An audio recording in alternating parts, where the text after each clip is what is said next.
Hi అందరికీ.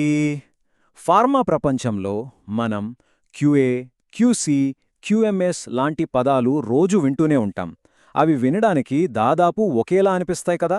కానీ వాటి మధ్య ఉన్న చిన్న తేడా ఒక కంపెనీ సక్సెస్ని, ఫెయిల్యూర్ని కూడా డిసైడ్ చేయగలడు. సో ఈరోజు మనం ఈ మూడు కీలకమైన కాన్సెప్ట్స్ మధ్య ఉన్న అసలైన తేడా ఏంటో క్లియర్గా చూద్దాం. చాలామందికొచ్చే డౌట్ ఇదే.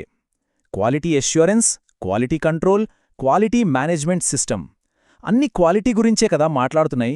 మరి ఇవన్నీ వేర్వేరా లేక ఒకటేనా అని. పైకి చూస్తే అన్నీ ఒకే పని చేస్తున్నట్టు అనిపిస్తుంది, కానీ అసలు నిజమది కాదు.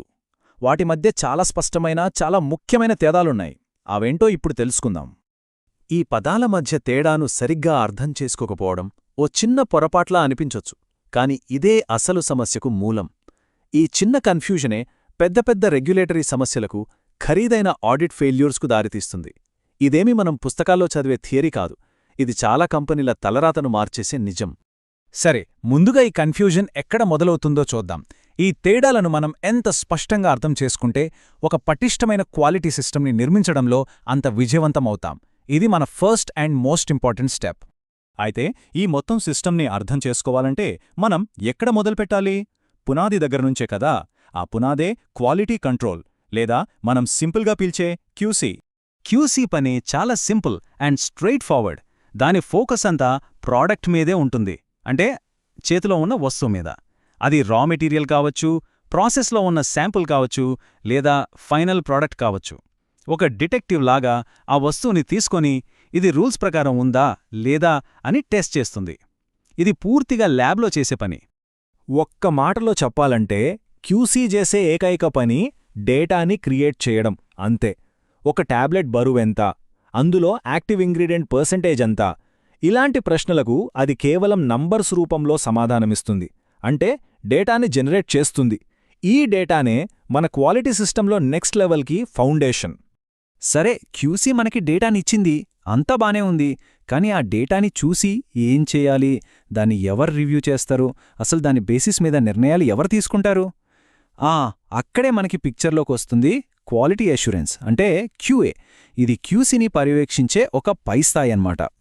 క్యూసీ ప్రాడక్ట్ మీద ఫోకస్ చేస్తే క్యూఏ ఆ ప్రాడక్ట్ని తయారు చేసే ప్రాసెస్ మీద ఫోకస్ చేస్తుంది. క్యూసీ ఇచ్చిన డేటాను, ఆ డేటాను సేకరించిన పద్ధతిని, అన్ని సరిగ్గా ఉన్నాయో లేదో క్యూఏ రివ్యూ చేస్తుంది. సింపుల్గా చెప్పాలంటే క్యూసీ ఒక ప్లేయర్ అయితే క్యూఏ ఒక కోచ్ లాంటిది. ఆటను గమనిస్తూ రూల్స్ అన్నీ ఫాలో అవుతున్నారో లేదో నిర్ధారిస్తుంది. బ్యాచ్ రికార్డులు చూడటం దగ్గర్నుంచి ఫైనల్గా ఆ ప్రాడక్ట్ని మార్కెట్లోకి వదలొచ్చా లేదా అని గ్రీన్ సిగ్నల్ ఇవ్వడం వరకు అంతా క్యూఏ చూసుకుంటుంది. ఒకసారి టేబుల్ చూస్తే మనకి మొత్తం క్లియర్గా అర్థమైపోతుంది. QC focus product, QA focus process. QC లక్ష్యమేంటి? లోపాల్ని గుర్తించడం. కాని క్యూఏ లక్ష్యం అసలు లోపాలే రాకుండా నివారించడం.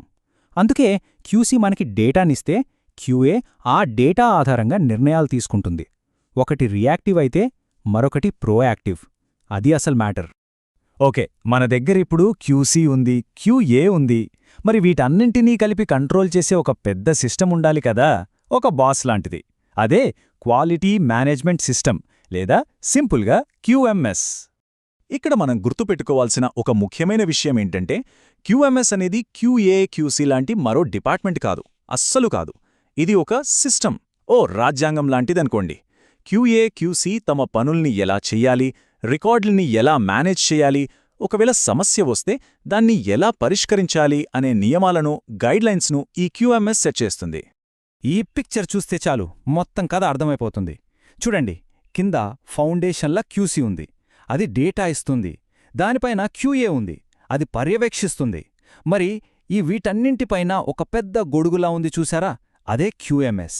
ఈ మొత్తం సిస్టమ్కు రూల్స్ని, డైరెక్షన్ని ఇచ్చేది ఇదే. ఈ మూడింటిగో ఏ ఒక్కటి వీక్గా ఉన్నా మొత్తం సిస్టమ్ ఫెయిల్ అవుతుంది. సరే, ఈ సిస్టమ్ అంతా బాగానే ఉంది.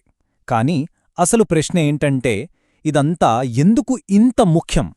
ముఖ్యంగా ఆడిటర్స్ వచ్చినప్పుడు వాళ్ళు క్యూఏ, క్యూసీ గురించి కంటే ఎక్కువగా ఈ క్యూఎంఎస్ గురించి ఎందుకు అంతలా అడుగుతారు? ఇక్కడ రెండు వేర్వేరు ప్రపంచాల్ని ఊహించుకుందాం. ఒకచోట బలమైన క్యూఎంఎస్ లేదు. అక్కడ ఏమవుతుంది? ఒక ప్రాబ్లం వస్తుంది, దాన్ని సాల్వ్ చేస్తారు. మళ్ళీ కొన్ని రోజులకి సేమ్ ప్రాబ్లం రిపీట్ అవుతుంది. ఇదొక నెవర్ ఎండింగ్ సైకిల్ లాంటిది. కానీ ఇంకో ప్రపంచంలో స్ట్రాంగ్ క్యూఎంఎస్ ఉంది. అక్కడ సమస్యను పరిష్కరించడమే కాదు, అసలా సమస్య మళ్ళీ రాకుండా ఉండాలంటే ఏం చేయాలి అని మూలాల్లోకి వెళ్లి ఆలోచిస్తారు.